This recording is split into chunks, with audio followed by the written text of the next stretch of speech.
Hey ho und willkommen zurück zu Let's Play Genshin Impact WM 21:9 und falls ihr jetzt erst eingeschaltet habt, habt ihr leider einiges verpasst. Deswegen den Tipp, wenn ihr hier oben rechts beim YouTube-Player auf das I-Symbol klickt, kommt ihr auf die Playlist von Let's Play Genshin Impact und könnt euch noch die letzten paar Folgen gucken. So grob gesagt, in den letzten 30 Folgen haben wir einen 190er-Pull gemacht, wir haben 2 Legendenauftrag von Zhongli gemacht, damit wir Astaha freischalten. Da haben wir auch viel Zeit investieren müssen. Es waren auch viele Folgen, dafür alle hintereinander. Hier den Abenteuerauftrag in der Nähe des Aru-Dorfs gestartet, wo es darum geht, eine Archäologiegruppe mit einem Gelehrten zu finden. Es hat sich herausgestellt, dass sie in eine tiefe Grube gestürzt sind und nicht rauskommen. Und dort gab es halt einen Eingang zu einer Ruine, die wir untersucht hatten. Insgesamt war diese Mission in 3 Abschnitte unterteilt. Also es waren ungefähr jeweils 3 bis 4 Folgen, wo wir halt verschiedene Ruinen untersucht hatten. Unter anderem halt auch im Mausoleum von König Dashret waren wir jetzt auch zum zweiten Mal drin gewesen. Diesmal durch den Haupteingang. Damals durch den Arkenauftrag, um Nahida zu retten, sind wir hier eingestürzt. Und dann kamen wir sozusagen in dieser Kelleretage von dieser Ruine oder von dieser Pyramide besser gesagt. Und ja, die Mission war sehr wichtig, entscheidendgebend für die ganzen Wüstenrätsel, denn wir haben eine sogenannte Sondererlaubnis bekommen, womit man jetzt diverse Rätsel und Spielmechaniken auch endlich aktivieren können an den einzelnen Ruinen. Wir waren ja einmal hier gewesen, haben mal ein paar Ruinen mal kurz besucht, weil ich auch für ein Schwert am Farmen war für Guizhong. Und da gab es halt so rote und blaue Elemente, die wir nicht aktivieren konnten, weil uns die Sondererlaubnis gefehlt hatte. Mittlerweile haben wir sie bekommen. Wir konnten auch das Suit auch ja, zum Vorschein bringen, denn das war vorher unsichtbar für uns allen gewesen. Wir mussten auch Rätsel lösen dafür und ja. Da kam eher ein trauriges Finale zustande. Ich will da nicht zu viel spoilern, deswegen selber gucken. Wir haben die Mission soweit gefinisht, allerdings gibt es ein Fortsetzung, es folgt wieder. Also keine Ahnung, ob das schon released worden ist oder ob wir noch was finden muss. Weil hier beim Arodorf gibt es nämlich auch noch 2 Missionen, die ich nicht angenommen habe, aber durch das ganze Event kommen wir ja nicht vorwärts. Apropos Event, wir mussten, damit wir das Event auch spielen können, den Legendenauftrag von Ganyu und den Legendenauftrag von Yilan machen. Ganyu ist eigentlich ziemlich interessant, weil wir auch erfahren hatten, wie sie damals drauf war, dass sie gerne von ihren Hörnern, also ihre Hörner sollten gerne ihre Hörner sollten gerne gestreichelt werden oder dass sie auch nicht immer schlank war und all diese Dinge.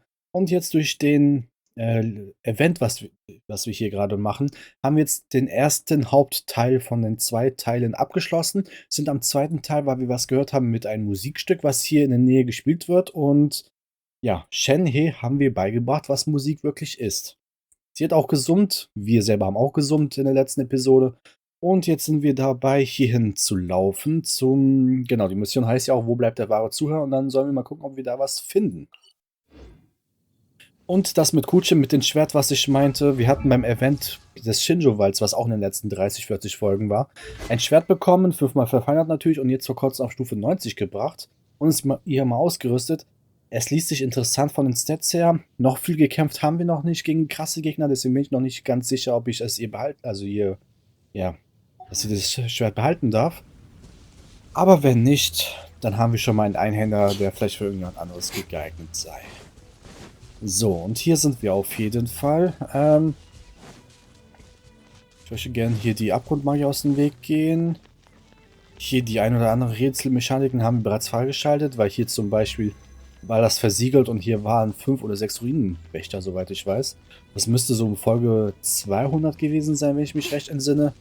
Aber wie gesagt, wenn ihr die Playlist anschaut, ihr habt auf jeden Fall sehr viel zu gucken. Also alles schön chronologisch extra für euch und ja. Aber ja. Achso, das ist nicht auf dem Hügel. Das ist direkt am Strand, ne? Ja, okay. Hier.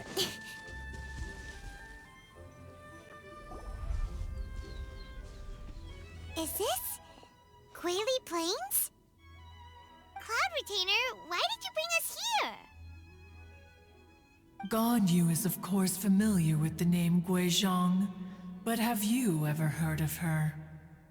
Oh, das ist schon richtig lange her. Das war beim ersten Laternenfestival meines Wissens nach. Ich würde gerne noch mal mich aufrichten, wer das war. Guizhong is another name of Agentis, the god of dust. She was extroverted in nature and adored social gatherings and inventions alike. Long ago, this region was yet a prosperous assembly. Guizhong often invited her friends to visit her home, reserving for us seats around the largest stone table. Sea Gazer would always bring out his latest treasure and place it upon the table. He could be quite the braggart. Though usually a mild-mannered fellow, when it came to those collectibles he was so fond of, he always loved to show them off. Paimon remembers that name. So that's what Sea Gazer was like.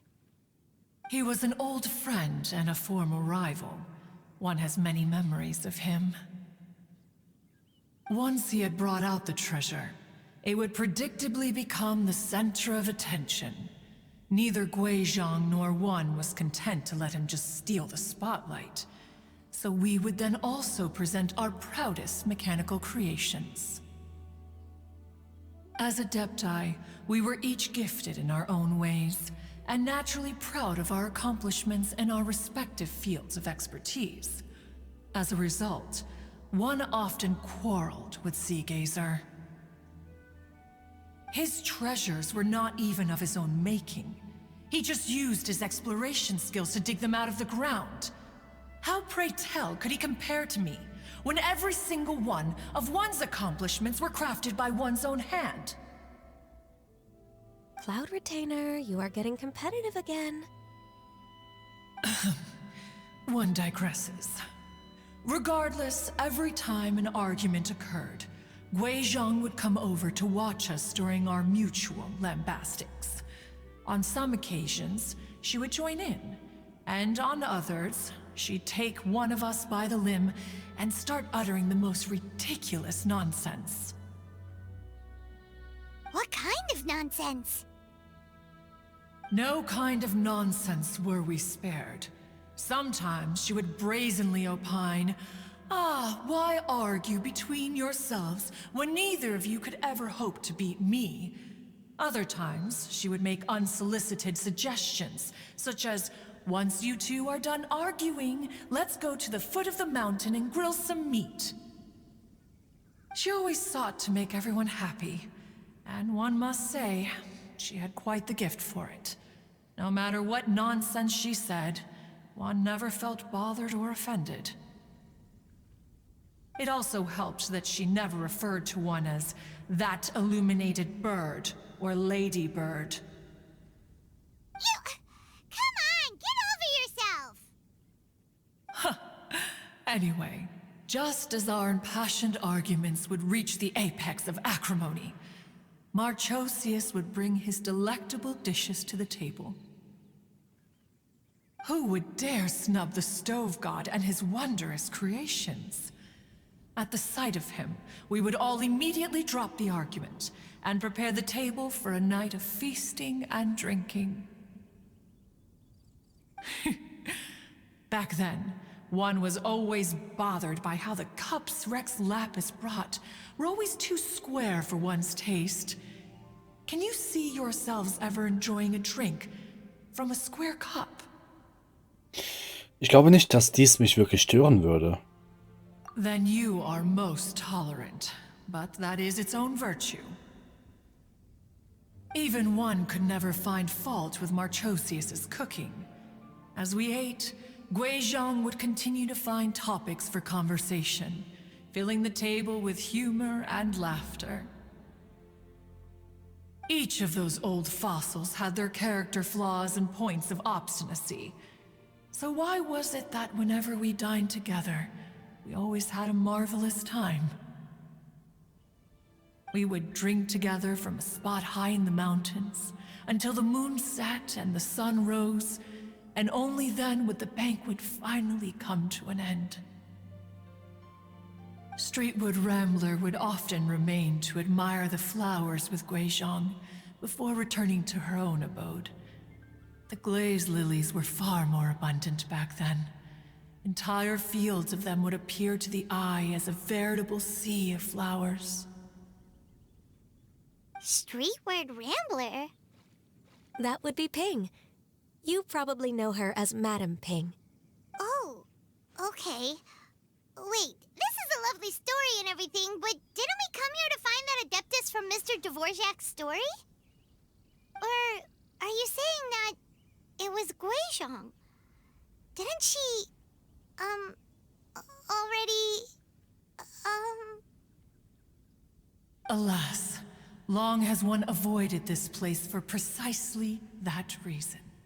The sights here are a reminder of a time long gone, and evoke much sorrow. One should have guessed that you would disrupt one's poignant moment of mourning with your incessant questioning. No matter, one will share the whole story with you now. In times gone by, one quarreled oft with Guizhong concerning mechanical principles. We each had our ideals, and neither would yield. Under the pretext of a social gathering, one invited the impartial Rex Lapis to judge the quality of our creations. But Rex Lapis declared that Guizhong's obscuro vulpus mechanism was superior. Though one was too proud to acknowledge it, in one's heart, one knew that Guizhong was indeed the superior talent in the mechanical arts. As for the story between Guizhong and Streetward Rambler, that begins with a certain bell. In Guizhong's opinion, while mechanisms were no substitute for human composers, they were yet capable of producing simple but fine melodies. But Streetward Rambler believed music to be an expression of the soul, an emotional enterprise that could never hope to be replicated by machinery. They argued endlessly, until one asked Rex Lapis to intercede. He confiscated the bell and designated it for ceremonial use. Thereafter, one would often find them convening in the mountains, discussing music, mechanics, and all the affairs of the mortal world. But these good times were not to last. War broke out between the gods, and soon engulfed the Guili plains. Guizhong was overpowered by the enemy, and fell in battle.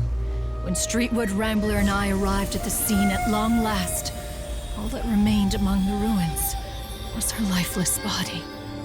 After this, at Streetwood Rambler's request, Rex Lapis granted her the cleansing bell for safekeeping. To honor our friend's memory, one made a few finishing touches to her ballistic device. Many lantern rites have passed since then. Many greetings and goodbyes. Upon what do you gaze? The Guili Plains? No. It's everything.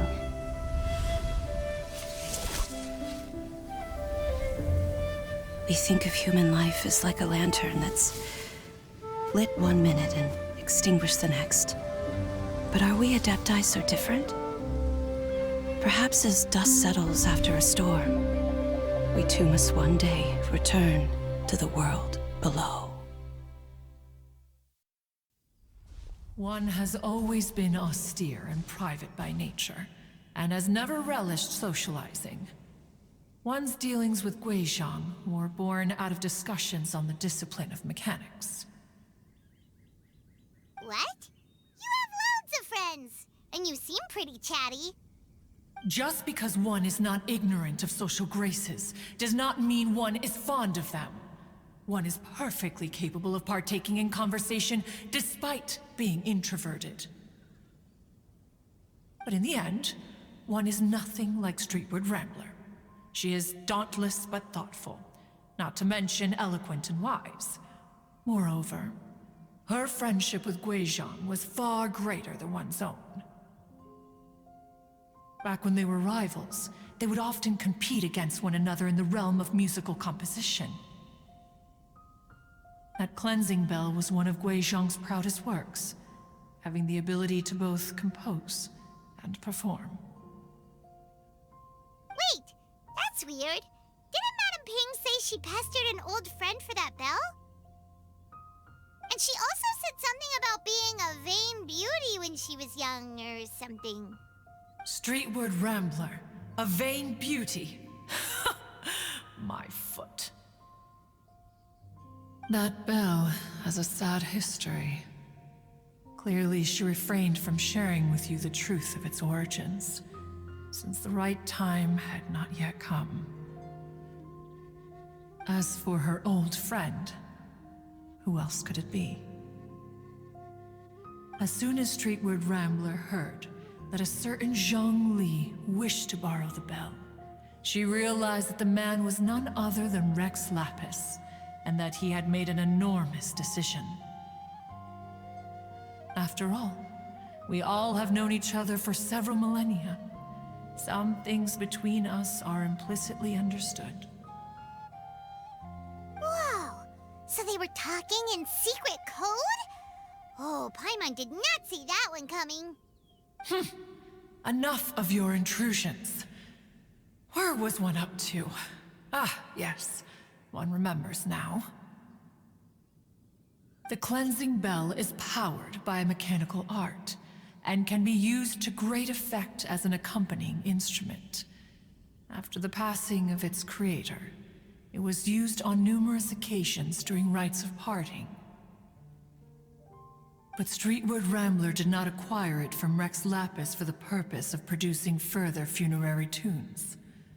No, each time she rang it, it was to play the tune that Guizhong composed on it. The two once clashed over their beliefs about the meaning of music.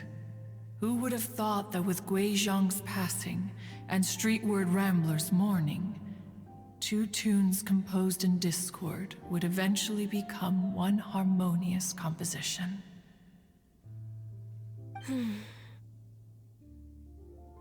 Once upon a time, Streetward Rambler also loved gatherings, liquor, and music. But after Guizhong passed, she preferred her own company. She could often be found sitting alone at a mountain summit, contemplating and reminiscing with her zither. The music would go from mournful to soothing to impassioned. Many years passed before she finally composed a melody to her satisfaction. In celebration, she played the tune to the clouds. Regrettably, one has only ever heard her play that tune once. Which brings one back to the matter you've been investigating. Perhaps it was during that performance that the ancestor of your Fontaine friend fell into the water and was saved by Streetward Rambler. But if she was so happy with the melody, why would she only play it once? One was also greatly perplexed by this. After suppressing one's curiosity for a long while, one finally approached her and asked why she would retire the tune after having spent so long on it. In response, she said, "Though the strings that played that melody survive, the one who inspired it is gone. Tell me, Cloud Retainer, when the one attuned to my soul is no longer here, who else could hope to understand this tune?" Aw, poor Madame Ping. I just remember being taken care of by you when I was young. Once the Archon War came to an end, I stayed behind in Liyue Harbor to honor my contract. Although I met Guizhong a few times, I never knew anything of this particular story. Guizhong was quite the visionary, but tragically passed before her time. Her manuscripts still lie unfinished in the realm of clouds. Blank pages give one cause for contemplation on what might have been. Had you not decided to search for that mystery Adeptus, perhaps these stories, too, would have been lost to the sands of time. As of now, you know the truth. That the Adeptus who rescued the drowning man was none other than Streetward Rambler. Do you intend to discuss this with her? Do you mean Ping might find the topic too distressing? Precisely. The passing of our old friend is a heavy topic that both of us are usually careful to avoid. If I may be so bold, Cloud Retainer, could it be that this is just your own personal opinion? Oh? How so? I've been in Liyue Harbor for quite a long time now, and I've witnessed many farewells along the way, so I too am well acquainted with the pain of the passing of a loved one. But this doesn't bring the city or its people to a standstill. They have to keep moving forward. Someone as perceptive and wise as Ping will surely have come to understand and embrace this. Though these immortal mountains have lost an Adeptus, the harbor of mortals has gained a wise elder. No loss can ever be undone, but there is always much that can still be gained. Ping has helped countless people, and will guide many others in the years to come. And all to whom she extends a helping hand become her friends. People she can admire flowers and discuss music with. Though it is heartbreaking to lose a kindred spirit, life goes on, because there are new friends waiting for you further down the road. Ganyu hat recht. We even asked Madame Ping what she thought about adding a music festival to this year's Lantern Rite. When we get back, why don't we just ask her if she'd like to perform? Maybe we can even get her up on stage. You youngsters and your imaginations. Why don't you come with us?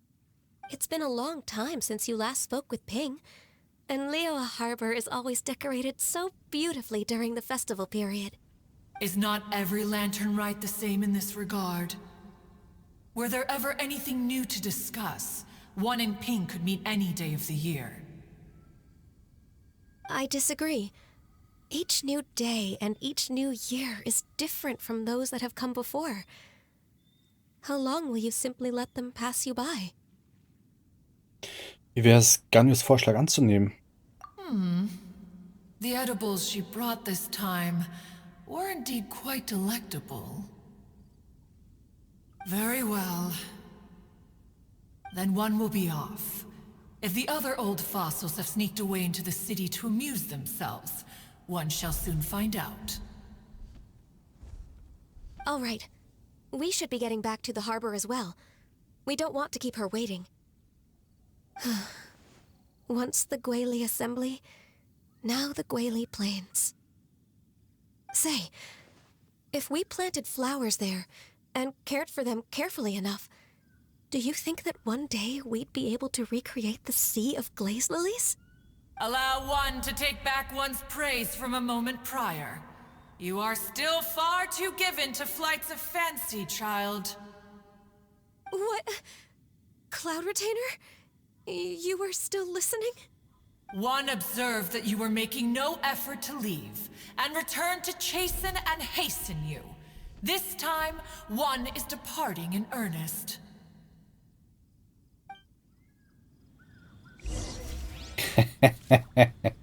Erwischt und wow, war das viele Informationen gewesen. Holy sheesh. Okay, die erzählt auch relativ langsam.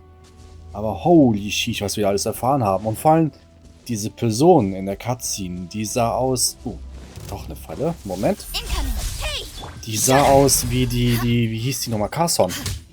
Wenn ihr auf YouTube KSON eingibt, wisst ihr, wen ich meine. Die sah genauso aus. Gut. Zack, zack, zack, zack, zack. War das die einzige Truhe, die ich in der Cutscene eben gesehen hatte? Oder gab es da nicht noch eine? Ich meine, ich hätte noch eine Truhe gesehen. Oder sah das nur so aus? Na gut. Wir werden eines Tages wieder zurückkommen. Definitiv. So. Wo ist unser Ziel exakt? Weil dann würde ich vielleicht nutzen... Hier zum Madame Ping. Okay. Gehen wir Catherine besuchen, Erkundungsbelohnung und all diese Sachen. So, sieht aber schon cool aus. Dieses Orange-Rot und dieses Blau wie in der Nacht, das ist echt... Ich habe das schon oft genug gesagt. Leroy sieht wirklich krass aus. So, zur Erkundung entsenden. Einsammeln, verursachen, zack, zack. Mondstart, zack, zack. Amy. Ach Gott, wir müssen die Materialien verbrauchen. Ich brauche immer noch Rohmaterial für das Zweihänderschwert, was ich gerne Euler geben möchte. Wobei ich kann mal gucken, kann ich das Schwert nicht schon weiter leveln? Habe ich schon genug Materialien dafür? Ich glaube, mir haben Knochen gefehlt, wenn ich mich recht entsinne. Wechseln. Das hier verstärken. Oh, wir haben sogar... Weil ich bin halt auch sehr interessiert an diese Waffe, weil die liest sich auch interessant von den Stats her, wegen... Also der Fischkopf macht ja immer 100%ige Wahrscheinlichkeit, extra Schaden zu verursachen. In unserem Fall nur 175, weil ich das Adventure nicht ganz gefinisht hatte und ich dachte, das wäre so eine Fun-Waffe, da brauche ich nicht Verfallungsstufe 5. Falsch gedacht. Und das Schwert, was ich jetzt hier habe, ist jetzt nur 50% Wahrscheinlichkeit. Bis jetzt 360, ich glaube, das geht bis 480 hoch oder vielleicht noch ein bisschen höher, bin mir nicht ganz sicher. Und dann wäre ich dann theoretisch bei Schaden auf das Verhältnis runtergerechnet sogar besser dran, aber na gut, soweit sind wir noch nicht. Wie gesagt, ich muss es noch zweimal verfeinern, bevor ich da was machen kann. Also, nehmen wir, achso, Moment mal, Wolkenmeer, da ist was. Achso, da sind wir in der Kanne der Vergänglichkeit. Ich meine, ich hatte eben was gesehen. Ich dachte, ich hatte eben was mit 60% eingeblendet gesehen. Und normalerweise bei 60% kriegt man ja eine Belohnung. Nee, neuer Ansehensauftrag. Naja, gut. Teleportieren wir uns mal hier hin. Zack. Und den Season Pass wollen wir natürlich auch hier wieder einlösen. Müssen wir Stufe 2 erreichen, oder? Ah, passt. Gut. Ja, ich würde mal sagen, hier machen wir Cut, je nachdem, wie lang die Story für Madame Ping wird. Ach, das war schon eben richtig lang gewesen, auf jeden Fall. Naja gut, wie es dann weitergeht, werdet ihr dann dementsprechend in den nächsten Episoden sehen. Deshalb empfehle ich euch ein Abo dazulassen, denn so könnt ihr nichts mehr verpassen und gleichzeitig supportet ihr mich ziemlich nice hier auf YouTube. Folgt mir auf meine Social Media Kanäle, die ich ebenfalls verlinkt habe, denn dort poste ich Sachen auch von anderen Spielen. Ansonsten like, dislike, kommentiert meine Videos, Fragen, Anmerkungen, was auch immer. Ich versuche sie dann auch zu beantworten und würde mal sagen, bis zum nächsten Mal. Ciao, ciao.